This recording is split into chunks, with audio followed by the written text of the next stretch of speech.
استخارہ کرنا جائز ہے، اور اگر جائز ہے تو اس کا کیا طریقہ ہے؟ استخارہ کرنا لوگوں نے غالباً کوئی جنتر منتر سمجھا ہے. استخارہ اصل میں ایک دعا ہے.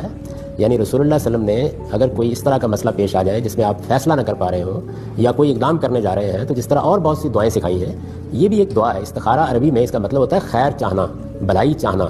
تو بھلائی چاہنے کی دعا ہے. میری کتاب میزان میں یہ دعا میں نے نقل کر دیا، اس کا ترجمہ بھی کر دیا، اس کو پڑھیں. دعا ہے.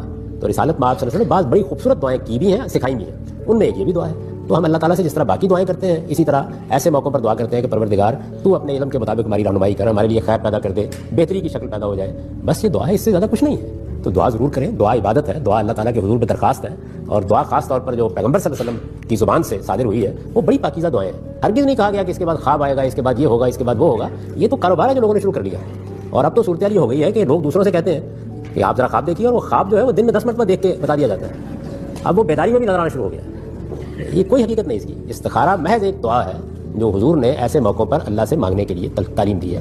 بلکہ میں خاص طور پر یہ توجہ دلاؤں گا کہ جو فیصلے کرنے ہوتے ہیں وہ علم اور عقل کی روشنی میں کریں. اگر آپ خوابوں کی بنیاد پر فیصلے کریں گے، یہ خواب بہت فریب دیتے ہیں. بعض اوقات ہماری اپنی خواہشیں، ہماری اپنی تمنائیں، وہ ہمارے نفس میں یہ صلاحیت رکھی گئی ہے کہ وہ تمثیل میں ڈال کے کیریکٹرز میں بدل کے ڈرامہ بنا دیتا ہے اس کو. بارہا یہ دیکھا ہے کہ علم، عقل، تدبیر سب کچھ بتا رہی ہے کہ یہ رشتہ بالکل ٹھیک ہے، لڑکا بھی راضی ہے، لڑکی بھی راضی ہے، استخارہ خلاف نکلا ہے. میں نے پوچھا نکلا کیسے ہے؟ یہ ہمارے فلاں حضرت کو خواب آ گیا. حضرت کا بھی کمال ہے، جب چاہتے ہیں خواب دیکھ لیتے ہیں.